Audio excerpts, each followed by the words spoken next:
Facebook y Twitter como CRC891 Radio y en Telegram como Noticias CRC.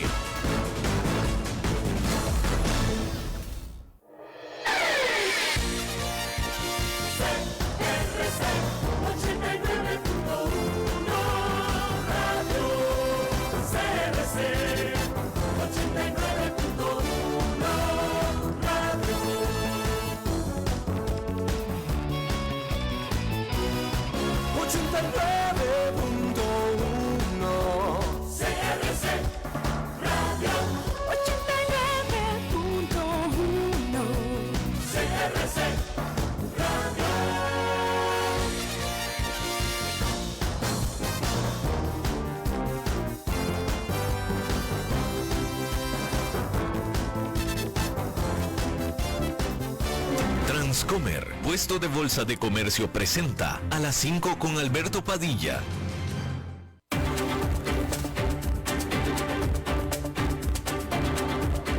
Inicia a las 5 con Alberto Padilla. Un programa diseñado con el objetivo de llevarte diariamente un tema de actualidad, acompañado siempre de reconocidos editorialistas, de lunes a viernes a las 5 de la tarde por CRC 89.1 Radio. A las 5 con Alberto Padilla. Hola, ¿qué tal? Saludos, bienvenidos a esta emisión de A las 5 con su servidor Alberto Padilla. Muchísimas gracias por estarnos acompañando. Gracias por estar ahí. Le mando cálidos saludos desde la señal y las instalaciones de CRC 89.1 Radio en San José, Costa Rica, desde donde estamos transmitiendo hasta el punto en el tiempo y en el espacio en el que usted nos está escuchando, porque estamos saliendo en diferentes vías simultáneamente. Por ejemplo, en Facebook Live, en la página de este programa, A las 5 con Alberto Padilla. Estamos disponibles en el canal de YouTube de este programa. Estamos en podcast en las principales plataformas para ello, como Spotify, Apple Podcast, Google Podcast y otras 5 importantes más. Aquí en Costa Rica, este programa que sale en vivo en este momento a las 5 de la tarde, se repite todos los días a las 10 de la noche aquí en CRC 89.1 Radio. Para todos los demás, nos pueden escuchar a la hora que usted quiera, desde el lugar que usted quiera, a través del aparato móvil de su predilección en cualquiera de nuestras plataformas.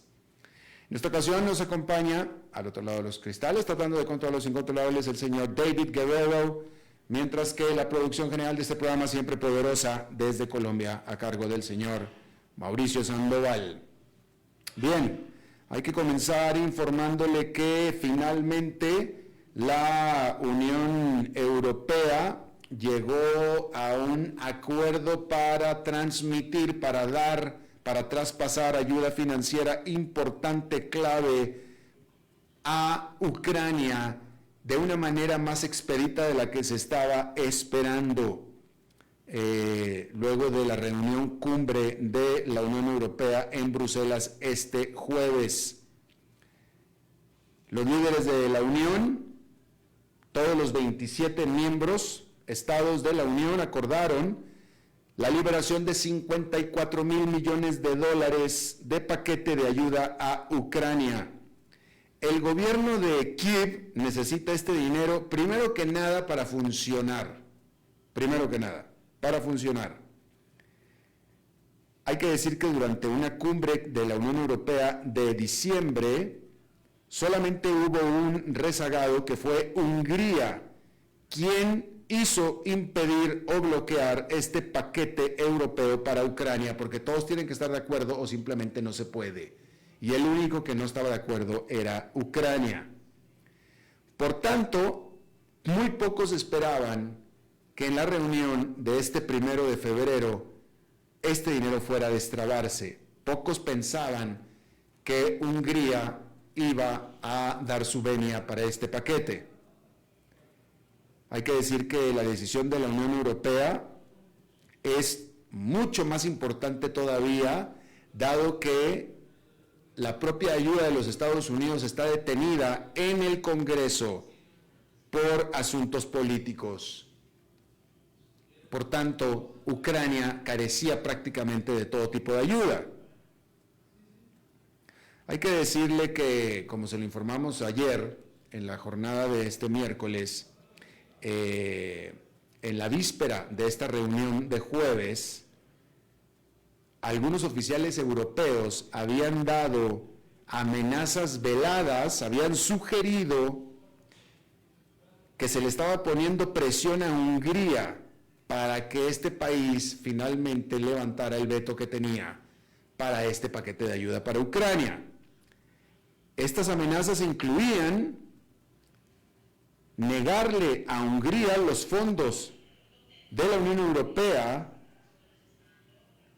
los cuales ya de por sí un buen pedazo de estos fondos estaban ya detenidos por la razón de que Hungría no estaba cumpliendo y no se estaba adhiriendo a los principios de imperio de la ley que ordena la membresía de la Unión Europea. Entonces ya de por sí estos fondos estaban medio detenidos, y luego con la Hungría siendo el único país que no estaba de acuerdo, que estaba impidiendo este paquete de ayuda a Ucrania, los oficiales dijeron definitivamente el financiamiento que damos de ricos hacia pobres, ese no se va a dar más. Y por lo visto eso fue suficiente para Hungría, para Viktor Orbán, el primer ministro de Hungría, para doblar las manos. Otra opción hubiera sido que se los hubiera dado Rusia. Viktor Orbán es aliado de Vladimir Putin, es miembro de la Unión Europea, pero aliado de Vladimir Putin. Supongo que gran parte de los problemas de Viktor Orbán se hubieran resuelto si Vladimir Putin le daba la plata que le estaba quitando la Unión Europea. Obviamente eso no sucedió, ya sea porque Vladimir Putin no lo ofreció o porque es simplemente algo que logísticamente es imposible, desconozco. Pero el punto es que Viktor Orbán tuvo que doblar las manos, no pudo hacerlo más. Hay que decir que Hungría es también justamente, Viktor Orbán es también justamente la única razón, la única por la cual Suecia no puede todavía adherirse a la OTAN. Son dos cosas diferentes, ¿verdad? Estamos hablando, una cosa estábamos hablando de la Unión Europea, otra de la OTAN. Víctor Orbán era el único que estaba en contra de que la Unión Europea diera ayuda a Ucrania, por eso no se la podía dar, y hoy en día es el único que está en desacuerdo en que Suecia se adhiera a la OTAN, por eso no se puede adherir a la OTAN. Víctor Orbán, aliado de Vladimir Putin.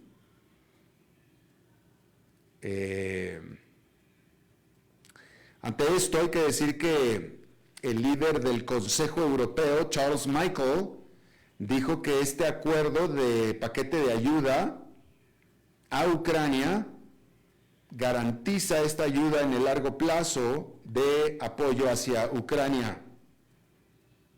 Y bueno, cuando menos es un respiro, puesto que la ayuda por parte de Estados Unidos todavía está atorada. Así es que ahí tiene usted eso. Mientras tanto, hay que informarle que las fuerzas estadounidenses realizaron nuevos ataques a objetivos hutis en Yemen. Se reporta que estos ataques de este día fueron contra una estación de control y 10 drones, los cuales, según dijeron, representaban una amenaza inminente a embarcaciones extranjeras transitando por el Mar Rojo. Estados Unidos y la Gran Bretaña han estado llevando estos ataques durante los últimos días, desde que los hutis comenzaron a lanzar estos ataques a navíos comerciales a mediados de noviembre. El miércoles, los hutis anunciaron que continúan y que continuarán atacando a los barcos de guerra, tanto británicos como estadounidenses. El primer ministro de Israel, Benjamin Netanyahu, urgió a las Naciones Unidas a que cierre su agencia de refugio para los palestinos que opera en Gaza. Esto después de que Israel acusara a esta agencia de tener adentro a militantes de Hamás y que estuvieron involucrados en el ataque del 7 de octubre. Antes de esto, Antonio Guterres, el secretario general de las Naciones Unidas, dijo que esta agencia para los refugiados de Palestina es la columna vertebral de toda la respuesta humanitaria en Gaza. Mientras tanto, las fuerzas israelíes continúan atacando dentro de Gaza, en medio de las negociaciones continuas para una tregua. Bueno, alrededor de 1.300 agricultores europeos, la gran mayoría de Italia y de España, bloquearon el centro de Bruselas con sus camiones y sus tractores en protesta en contra de las leyes verdes de las Naciones Unidas, mejor dicho, de la Unión Europea, las leyes verdes de la Unión Europea, así como también por los altos costos de la energía y los fertilizantes. Esta protesta agricultora en el centro de Bruselas coincide con esta reunión cumbre que le estaba mencionando de 2 días de los líderes de la Unión Europea en la sede central de la Unión Europea, justamente ahí en Bruselas. Hay que decir que Alemania y Francia recientemente hicieron concesiones para los agricultores, guardando en la gaveta unos aumentos de impuestos que estaban ya anunciados.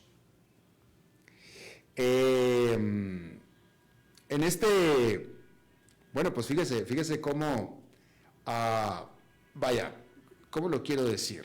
Lo quiero decir de esta manera. Cómo la agricultura o los agricultores en varias partes del mundo, y estoy hablando como unidad de producción, ¿no?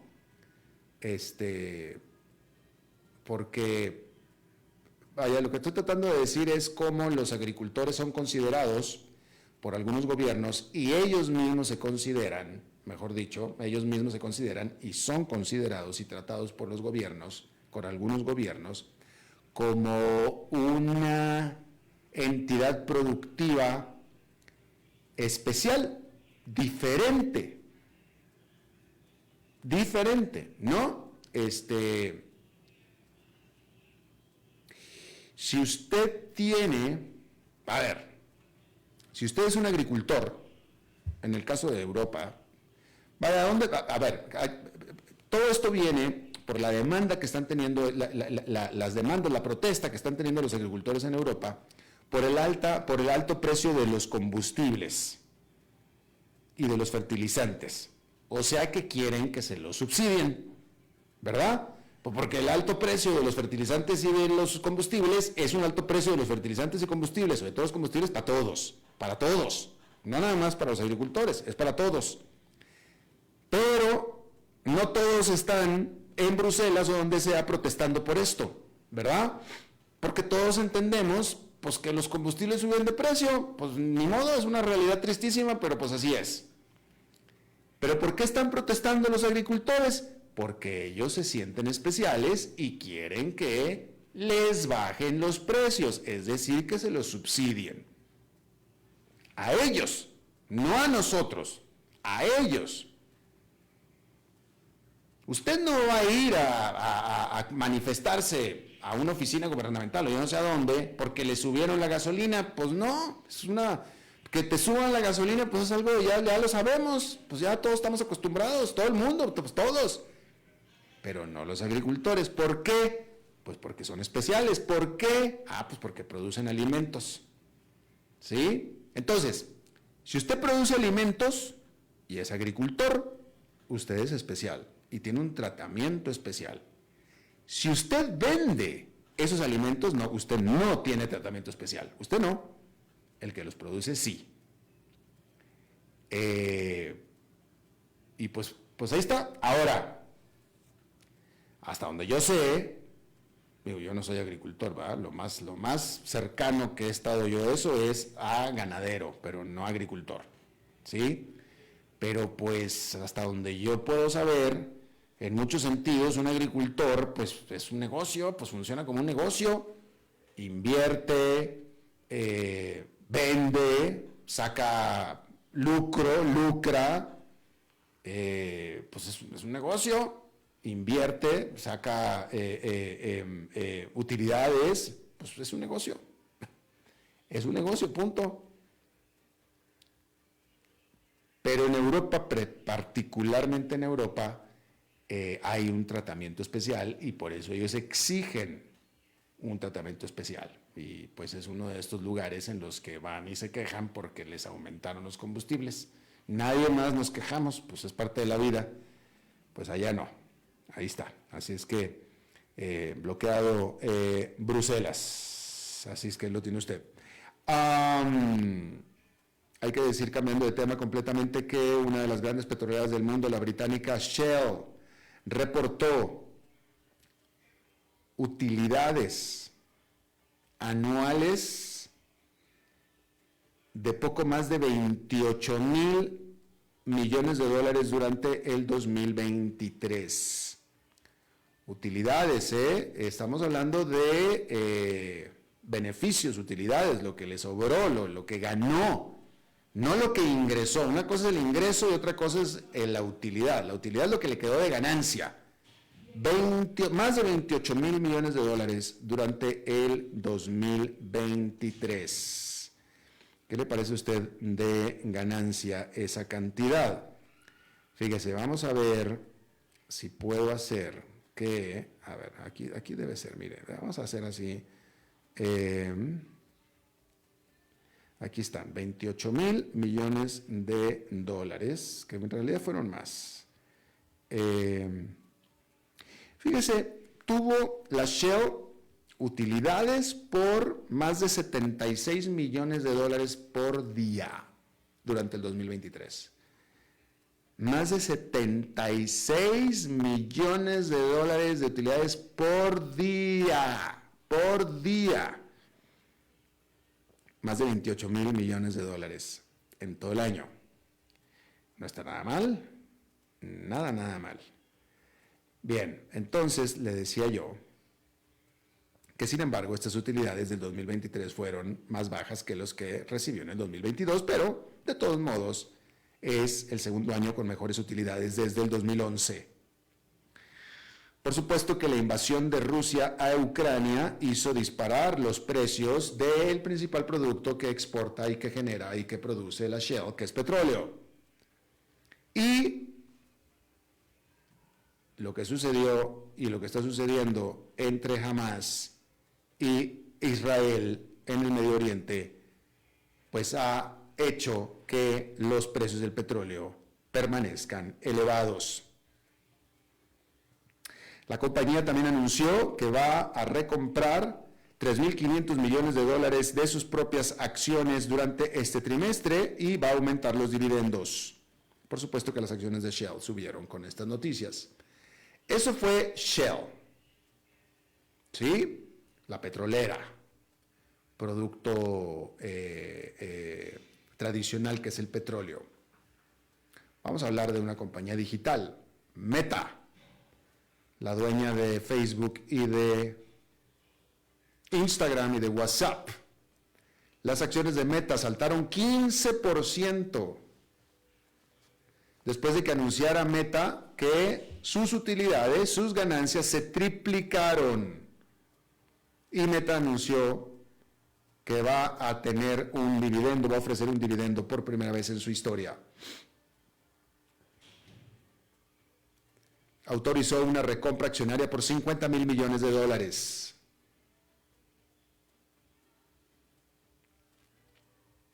Todo esto fíjese, las utilidades se triplicaron, en esta gran inversión que ha hecho Meta en la inteligencia artificial. Mientras tanto, Apple está empezando para decirlo coloquialmente y medio mexicano, Apple está empezando a pasar aceite o está empezando a hacer agua. Las acciones de Apple cayeron después de que la compañía dio una perspectiva a la baja, sugiriendo que está esperando una caída en sus ventas de iPhone, que las ventas de iPhone es lo que ha estado manteniendo a Apple en los últimos años.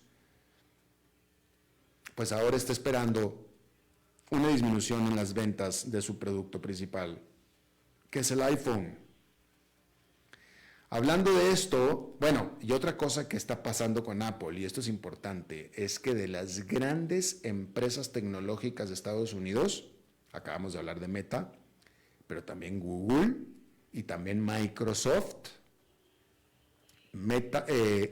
Apple es la única que no ha anunciado y por tanto no lo ha hecho, no lo ha anunciado porque no lo ha hecho, de incursionar de manera importante en la inteligencia artificial. Y de todas estas grandes compañías es la única que ha estado batallando, es la única que no ha estado subiendo sus acciones de manera importante durante el año pasado. Por todas las demás han estado muy invertidas en inteligencia artificial, Apple no. Hablando de esto, hay que decirle también que Apple no ha presentado ningún aparato. Acuérdense también que Apple es una empresa básicamente de aparatos, básicamente, originalmente también, ¿no? Google, Microsoft y Meta no son de aparatos, son de software, son de digitales. Apple es de aparatos, de hardware. Y Apple no ha presentado ningún nuevo aparato desde que lanzó su reloj electrónico, y eso fue hace ya 9 años. ¿Sí? Pero bueno, eso cambió este día jueves. Se reinicia el reloj, la cuenta, porque después de que anunció sus números este jueves, mañana viernes, Apple libera, pone a la venta su último y más reciente aparato y su primer aparato en 9 años, que es el famoso Vision Pro para el mercado de Estados Unidos. El Vision Pro es pues, ¿qué será? ¿Cómo definimos el Vision Pro? Es este visor, casco, careta de inteligencia artificial, muy parecido a lo que tiene Google, capaz de presentarle a usted realidad virtual y aumentada, a la cual la Apple la llama o la califica como una computadora espacial. ¿Sí?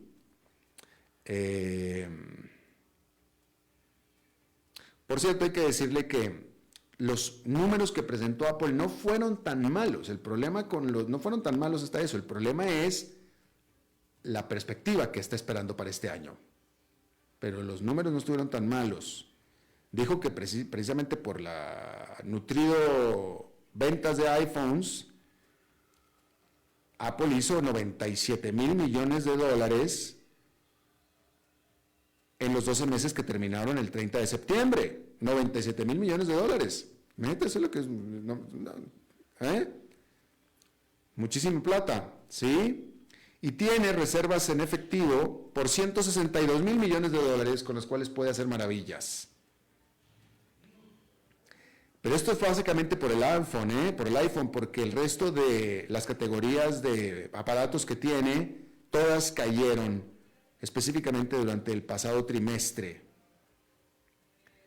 Y la verdad es que no se espera que este nuevo aparato, el Vision Pro, vaya a sustituir la caída de los demás aparatos simplemente por el precio que tiene. ¿Usted sabe cuánto vale el Vision Pro? todo el mundo sabemos que los productos Apple no son baratos, siempre. O sea, los productos Apple siempre son de los más caros, por no decir los más caros. Las computadoras son más caras que el equivalente, los iPhones son más caros que el equivalente. También son muy buenas, usted está comprando un producto de primerísima calidad, pero pues los otros también, pero con Apple es de primera calidad, ¿no? Pero pues si usted se compra una computadora Sony, pues también es de primerísima calidad, una Dell, pues también, ¿sí? Pero pues el problema es el precio, porque este Vision Pro va a costar $3,500. $3,500.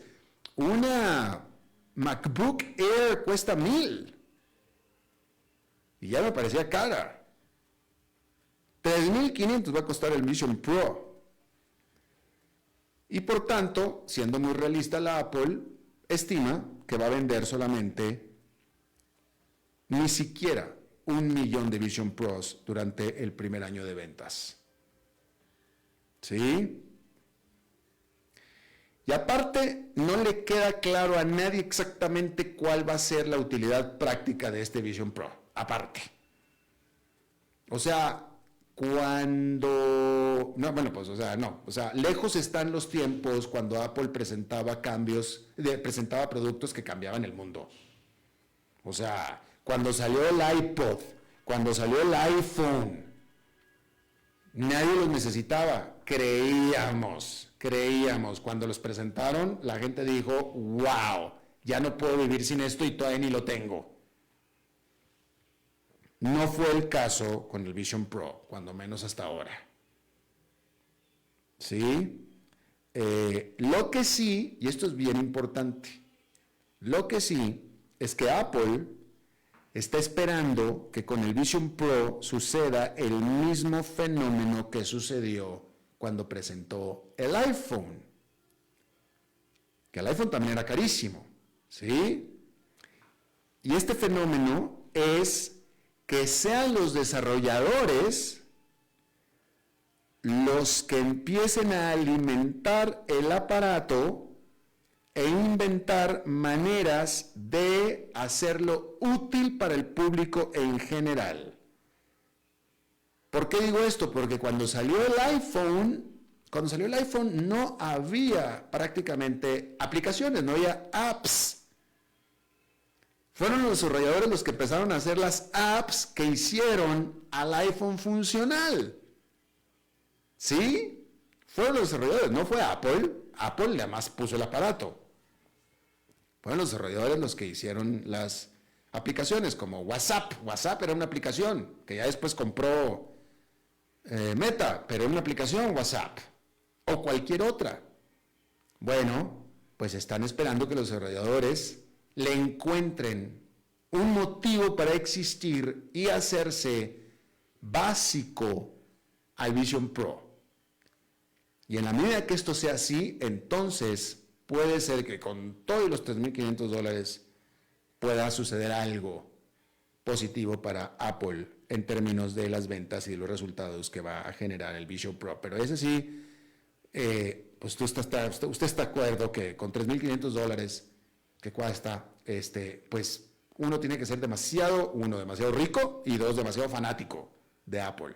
Demasiado absolutamente fanático de Apple para desembolsar $3,500 para comprarse uno de estos aparatos que, de nuevo, todavía no se sabe exactamente de qué manera va a ser indispensable, de la misma manera que es indispensable ya un iPhone o incluso una computadora, por supuesto, ni hablar de la computadora, ¿no? Así es que, bueno, pues ahí lo tiene usted. Vamos a hacer, ya está ahí, entonces vamos a hacer una pausa y regresamos con nuestra entrevista de hoy. A las 5 con Alberto Padilla, por CRC 89.1 Radio. Ok, ya te has reído con nosotros, has aprendido con nosotros y nos hemos conocido más, pero es hora de ponernos serios. El mejor momento para invertir fue hace 10 años y el segundo mejor momento para hacerlo es hoy. Entra a transcomer.com, convertite en un inversionista y transforma tu destino. Transcomer, puesto de bolsa de comercio. Construyamos juntos su futuro. Somos expertos en eso.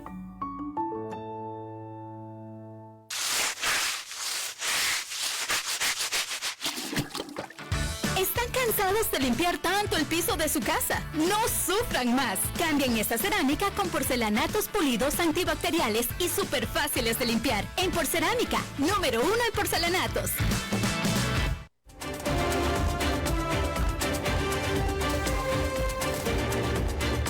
Seguimos escuchando a las 5 con Alberto Padilla. Muchísimas gracias por continuar con nosotros. Bien, vamos a hablar, hace tiempo que no hablamos del estado de la economía después de una intensas últimos días, por no decir 2 semanas, de noticias económicas. Vamos a empezar, hay muchas cosas que hablar, pero primero que nada con la última noticia económica, que fue la decisión de la Reserva Federal de dejar las tasas de interés intactas. Antes de eso, la información por parte de Estados Unidos de las cifras oficiales de inflación bajando, con una economía relativamente con buen desempeño todavía. El Fondo Monetario Internacional aumentando sus expectativas de crecimiento para la economía de todo el mundo. Y antes de eso incluso también la liquidación, el anuncio de liquidación, pero más que eso, los fuertes problemas en los que se encuentra el sector de bienes raíces o de desarrollo de bienes raíces de la China cuando se anunció la supuesta o presunta liquidación de Evergrande. Entonces, para eso hay que mandar traer a llamar al superhéroe a que nos explique un poquito de qué se trata todo esto, nuestro querido amigo Alberto Bernal, economista y asiduo invitado de este programa. Mi querido tocayo, te saludo con mucho gusto.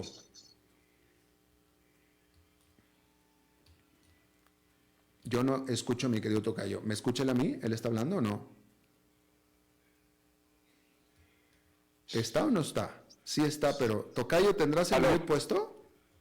Aló. Eso, ¿cómo estás, Alberto? Bien, tocayo, qué pena, pero es que algo le está pasando aquí a la señal aquí en donde estoy. Qué pena contigo. Bueno, a lo mejor si pagas el recibo sí funciona. Yo creo que ese es el siguiente paso a solucionar, ¿de acuerdo? Sí, David. Oye, tocayo, primero que nada, empecemos con lo último. Y tú escribiste un reporte al respecto. ¿Fue la decisión adecuada de la Reserva Federal de no tocar las tasas de interés todavía? Pues mira, sí, definitivamente era muy temprano para tocarla, para cambiar la política monetaria en este momento, para decidir cambiar las tasas de interés. Mira, déjame contestarte de la siguiente forma, tocayo. Un cliente me preguntaba esta mañana que si yo pensaba que era lógico la forma como había contestado la pregunta el presidente del Banco Central de Estados Unidos, Jerome Powell, que le hicieron la pregunta, señor Jerome Powell, ¿van a bajar o van a mantener o van a bajar las tasas de interés en marzo? Que eso básicamente era como el enfoque del Banco Central y del mercado. Y él contestó básicamente que el escenario base de ellos era que no bajaban tasas de interés en marzo. Pero déjame ponerlo como se lo expliqué yo al cliente, a mi cliente esta tarde cuando estábamos hablando. Le decía, mire, esto es como si yo llamo a mi esposa y le digo, hoy tengo un evento y no sé a qué hora voy a llegar. Entonces puede que llegue a las 8 de la noche o puede que llegue a las 12 de la noche. Y eso va a depender de si el cliente quiere tomarse un trago o no quiere tomarse un trago. Y no tengo ni idea si el cliente se va a querer tomar un trago o no. Así la Reserva Federal no sabe si las tasas de generación de empleo de aquí a marzo van a mantenerse o van a desacelerarse. No sabe si va a bajar o va a subir la inflación. Entonces, la data que venga de aquí en adelante es la que nos permitirá y le permitirá al Banco Central de Estados Unidos decidir si baja las tasas o no baja las tasas de interés. Porque nadie sabe, tocayo, nadie puede ver el futuro. Ahora, la perspectiva mía, lo que yo creo que va a pasar, es que los próximos datos de empleo en Estados Unidos van a mostrar una desaceleración. Y al mostrar esa desaceleración, la Reserva Federal va a poder disminuir tasas de interés en marzo.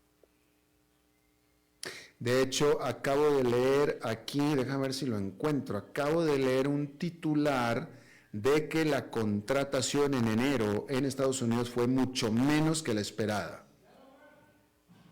Sí, ya hay un dato. Sí, aquí salió... lo estoy leyendo. January hiring was the lowest for the month on record as layoffs surged. Exactamente. Entonces aquí hay, digamos que hay un tema importante ahí de ver si la data oficial, que es la que sale mañana por la mañana, corrobora eso que mostraron los otros números o no. Ahora, déjame te pregunto una cosa, Alberto, porque el comenzar a bajar las tasas de interés, ahorita las tasas de interés están muy altas y las subieron precisamente para contener la actividad económica, para tratar de bajar la inflación. La actividad económica, el crecimiento económico de Estados Unidos se está esperando desde hace tiempo que disminuya, que baje. No ha bajado mucho, pero eventualmente lo tendrá que hacer. Entonces, pregunta, una vez que la Reserva Federal empiece a bajar tasas, vamos a suponer que baja tasa, es una suposición, vamos a suponer que baja tasa en marzo. ¿Hasta cuándo se va a sentir el efecto, va a surtir efecto, va a afectar a la economía esa baja de tasas de interés? ¿Cuánto tiempo va a tardar? Pues los estudios econométricos que se hacen al respecto, tocayo, dicen que el periodo de transmisión estándar de la política monetaria a la economía está entre 6 y 12 meses. Fíjate. Entonces, lo que tú haces hoy disminuye, lo que tú hagas hoy Exacto. va a tener dentro de 6 meses. Eso es lo que dice la teoría. Pero una cosa muy importante también aquí, tocayo, es lo siguiente, y esto es un poco técnico, pero es importante explicarle esto a la audiencia.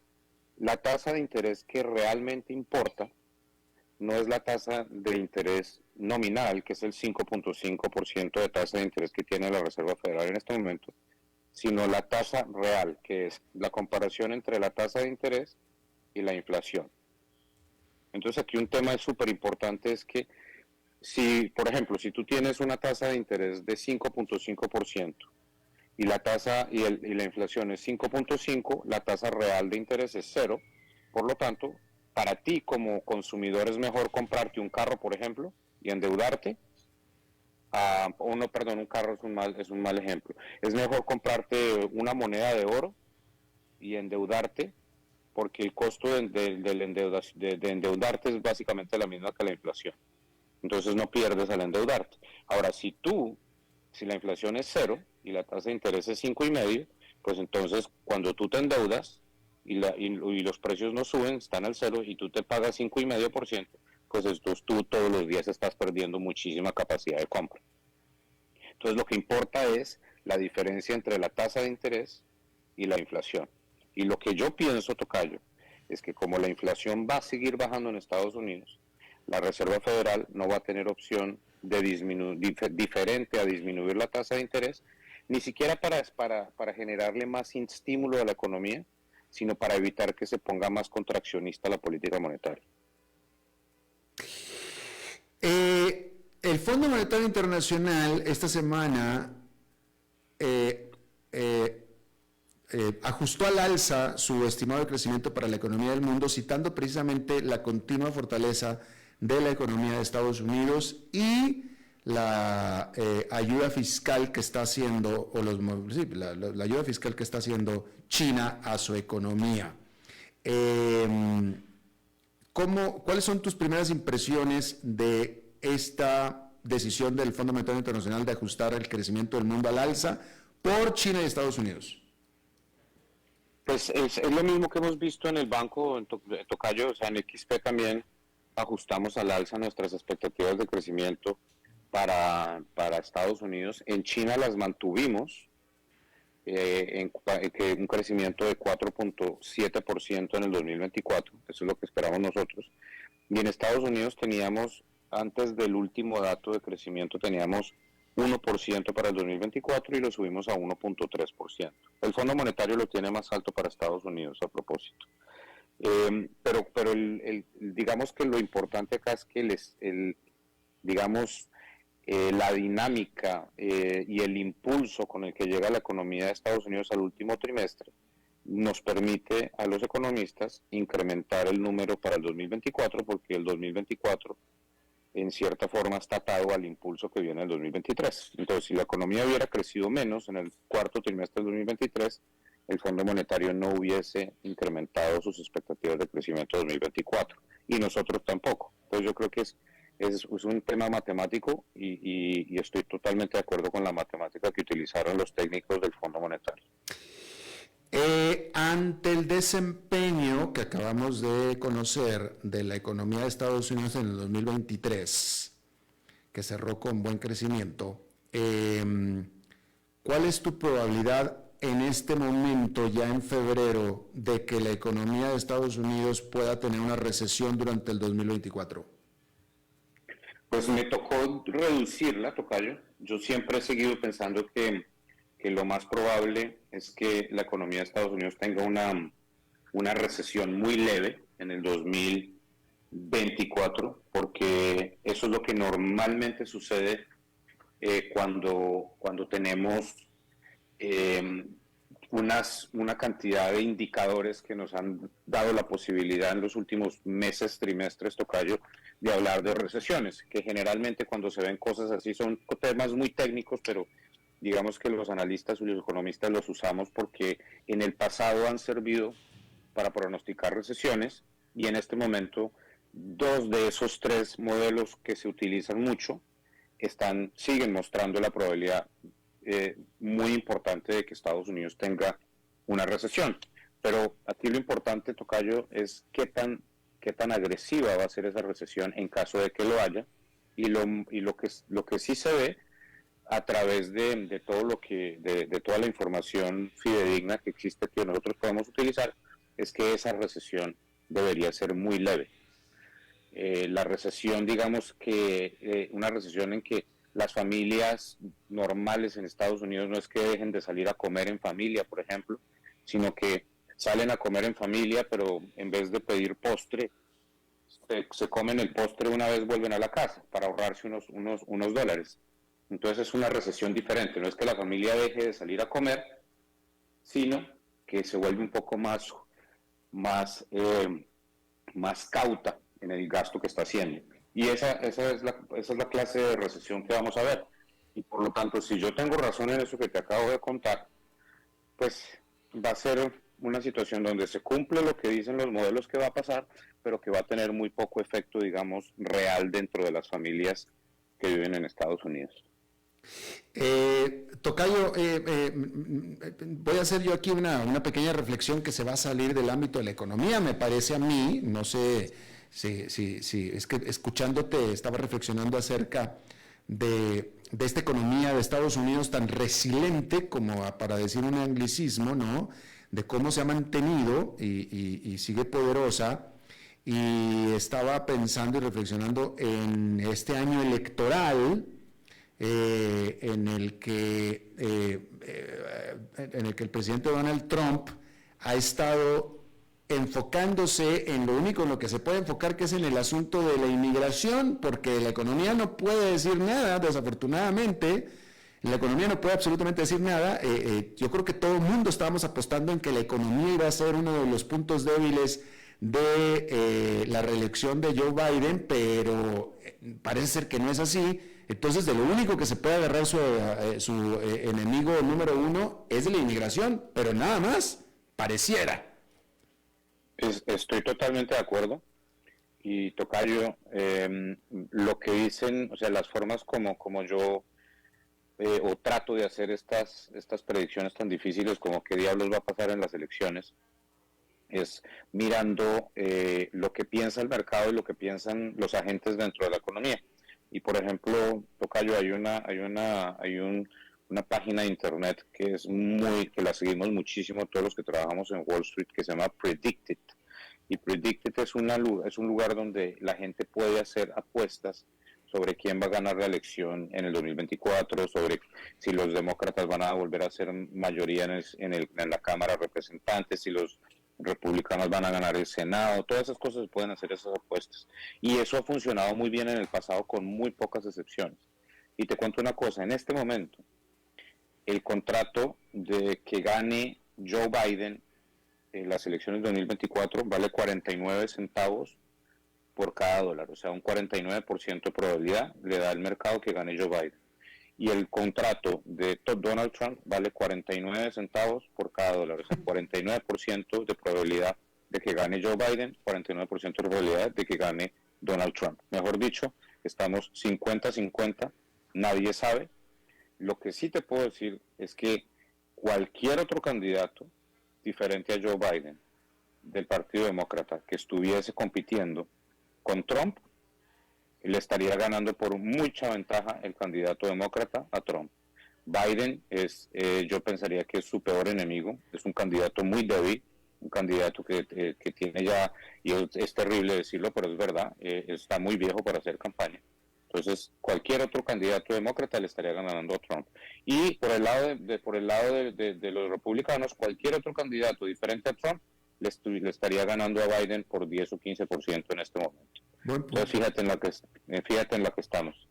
Entre dos candidatos que nadie quiere y está 50-50 la cosa. Buen punto, ese es buen punto, el tuyo, definitivamente. ¿Algún cisne negro que veas tú en tus modelos, Tocayo? Pues mira, siguen siendo los mismos de siempre, una situación donde el conflicto en Israel y Irán entre directamente. Si Irán entra directamente, Estados Unidos muy seguramente tiene que participar también, y ahí se pone mucho más grave la cosa. Eso es uno de los riesgos. Y el segundo riesgo que veo yo importante es la posibilidad de que volvamos a tener otra vez un poco de problemas en el sector bancario en Estados Unidos, los bancos regionales, los bancos pequeños. Fíjate que en los últimos 2 días, a pesar de que el mercado sube, han caído los precios de las acciones de los bancos pequeños en Estados Unidos, y yo te confieso que eso me preocupa un poco. Oye, Tocayo, fíjate que de nuevo, escuchándote, estaba reflexionando en que este conflicto de Israel con Hamas, que tú acabas de decir que el que se empeore el conflicto sería un cisne negro, pero lo que sucedió el 7 de octubre y subsecuentemente, eso en sí era un cisne negro. Si estás de acuerdo conmigo, la invasión de Rusia a Ucrania hace ya casi 2 años, también era un cisne negro. Bueno, ocurrieron esos cisnes negros y no pasó nada en la economía del mundo, básicamente. Exactamente, fíjate lo increíble, Tocayo. Son esas cosas que a veces uno no entiende muy bien. Yo estoy completamente impresionado cómo Europa logró desligarse de Rusia, de la energía rusa en 1 año. Eso hay que ponderarlo. Yo nunca jamás hubiese pensado que eso fuera a ser tan rápido ese proceso, pero fíjate que lo fue. Y eso es una buena noticia para Rusia, ¿no? Para la economía. Claro, es que, Tocayo, si tú y yo hubiéramos, justo antes de que sucediera el hecho, tanto de la invasión Rusia con Ucrania o el conflicto de Hamas con Israel, si tú y yo en este mismo micrófono hubiéramos dicho, oye, ¿qué pasaría con la economía mundial si Rusia invade Ucrania? Seguramente hubiera sido una cosa catastrófica en el estimado, ¿no es cierto? Sin duda alguna. yo te hubiera dicho a ti y a tu audiencia que se alistaran porque se venía una crisis muy importante desde el punto de vista económico, que iban a caer los mercados fuertemente. Y cayeron los mercados 2 meses y se recuperaron después. Entonces, pues, increíble. Increíble, ¿no es cierto? Increíble. Es que ahorita reflexionándolo en vivo contigo, Tocayo, que hemos aventado estas reflexiones tuyas detrás de una cerveza muchas veces, hace tiempo que no, pero francamente sí es increíble. Totalmente. Cosas que no cree uno que van a pasar y fíjate cómo pasan. Exacto, y que si uno le hubieran dicho, oye, van a pasar, hubiera sido catastrófico. Y sí, ha sido catastrófico en términos de vidas y de todo, pero no en lo que hubiéramos pensado que era la economía del mundo. Oye, mi querido tocayo Alberto Bernal, economista de XP Securities, te agradezco muchísimo siempre tu muy buena disposición a charlar con nosotros. Con muchísimo gusto, te mando un gran abrazo, 1000 saludos a la audiencia. Gracias, igualmente, Alberto Bernal. Bueno, es jueves y los jueves vamos a, como siempre, cerrar el programa invitando a charlar con nosotros a nuestro buen amigo que lo vemos, ahí lo estamos viendo, que está acostado en su cama, el señor Dado, el señor enfadado. ¿Cómo está usted, señor Dado? No me diga que me sorprendiste, Padilla, justo. Pues ¿para qué pone la cámara, señor? Y no, qué bueno que no la bajó más. No, la apagué tarde la cámara, pero bueno, son los lujos que se puede dar una persona de mi edad, digamos, que ha trabajado tanto y que ahora puede disfrutar, digamos, ¿no? Entonces... Qué lindo estar hablando con la audiencia de decenas de miles de personas y todo acostadito en su cama. Claro que sí, ¿no? Porque la vida se ha hecho para vivirla. Pero bueno, se estaba escuchando tu conversación con el gran Alberto Bernal. ¿Qué tal? Que siempre nos ha salvado cuando hacíamos el programa por CNN en español, Alberto Padilla. ¿Te acuerdas? Uno de los columnistas en ese momento más brillantes que yo recuerde. Y siempre tiene la justa el muchacho, siempre un análisis lúcido, pero bueno, quiero rescatar esto que vos hablaste con él, porque de esto quería hablar hoy, cuando vos decís que Donald Trump se focaliza más en el problema de la inmigración ilegal que en la economía. El tema es que en parte eso es, o en gran parte eso es, porque las encuestas, Alberto Padilla, demuestran que la gente está muy preocupada por la invasión de inmigrantes ilegales por la frontera sur.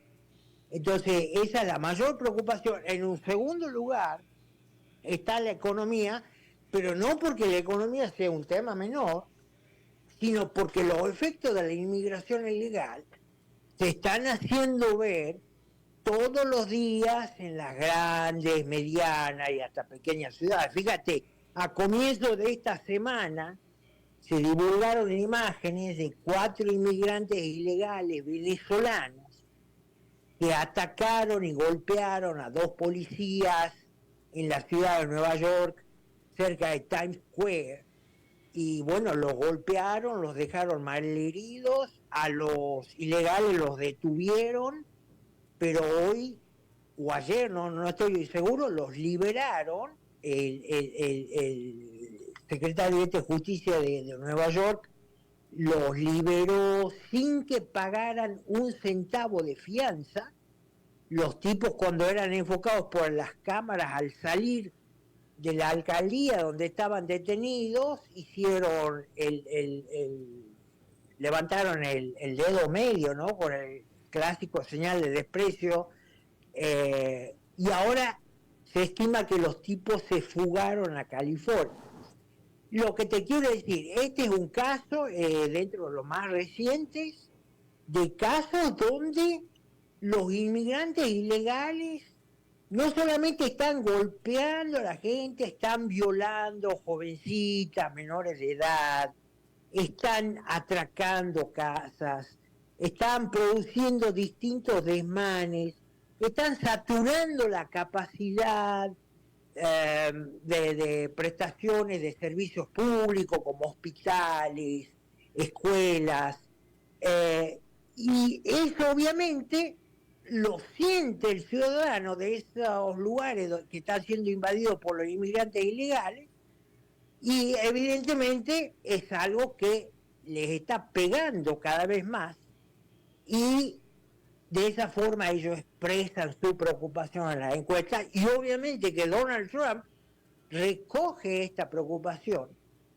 en una cosa que yo voy a digamos, contradecir a Alberto Bernal cuando él dice que, bueno, ahí citó él un estudio, una plataforma donde se hacen apuestas y donde él creía entender que dijo Alberto Bernal que si otro fuera el candidato del Partido Republicano le ganaría a Biden, y por el lado de los demócratas, si otro fuera el candidato, aparte de Biden, le ganaría a los republicanos. En el caso de los republicanos, recordemos que Donald Trump ganó sucesivamente las primarias de Iowa y New Hampshire, y va camino a ganar las elecciones de Carolina del Sur, y si los republicanos quisieran otro candidato, digamos, para tener la certeza de que le van a ganar a los demócratas, no hubieran votado o no estarían votando en forma masiva por Donald Trump. Y según algunas encuestas que estuve leyendo últimamente, se estima, vamos a ver, una vez que llegamos al final del proceso, si eso se cumple, pero se estima que Donald Trump va a ganar todas y cada una de las primarias que quedan. Entonces, esa es la situación, Alberto. Yo creo que estamos desbordados ya por este tema de la inmigración ilegal. Hace 2 días se difundieron imágenes que nosotros no creíamos, los que vivimos acá en el estado de Georgia, no creíamos que nos fuera a golpear tan pronto, pero han estado alojando en unos salones del Aeropuerto Internacional de Atlanta a grupos de inmigrantes ilegales mientras esperaban para ser trasladados a otros lugares del país. Un legislador republicano se enteró de esto y fue y grabó en video la escena, de estos inmigrantes que estaban esperando ser trasladados a otros puntos del país en el Aeropuerto Internacional de Atlanta. Y lo más interesante de todo esto es que ninguna autoridad oficial, valga la redundancia, comunicó que se estaba llevando adelante esto. Entonces, se calcula que son más de 300.000 inmigrantes ilegales que han estado llegando en estos meses desde que Joe Biden intencionalmente abrió las fronteras para que se produzca esta invasión. Estaba leyendo una nota hace poco que aproximadamente menos de 300.000 personas son las que nacen cada mes en Estados Unidos, más de 300.000 inmigrantes ilegales están entrando cada vez en Estados Unidos, así que haz la cuenta, Alberto Padilla, y ver dónde nos encontramos, ¿no? Y bueno, pues ok, señor Dado, le agradezco muchísimo. Yo, escuchándolo, estaba reflexionando muy mal, terrible ese asunto que nos contó de los venezolanos o inmigrantes golpeando a los policías, ¿no?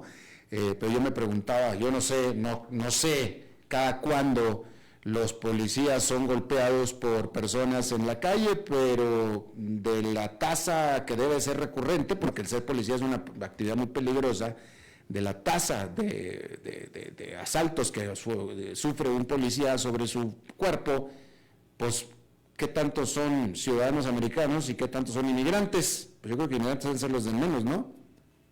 Bueno, no quita el punto, Alberto, que no es normal esto, en ninguna parte se ha visto, que los inmigrantes ilegales ataquen a la policía, los dejen malheridos, los arresten y al otro día salgan sin pagar un centavo de fianza y encima después se desplacen estos 4 tipos a California. Entonces, eso evidentemente no es normal, obviamente que la gente reacciona y como mínimo se preocupa, ¿no? Bueno, pues ahí está. Señor Dado Enfadado, le agradezco muchísimo, como siempre, su participación en los jueves en este programa.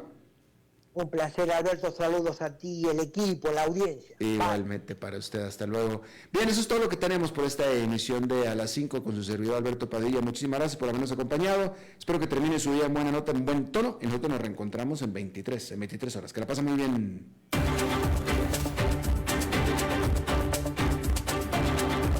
Concluye A las 5 con Alberto Padilla.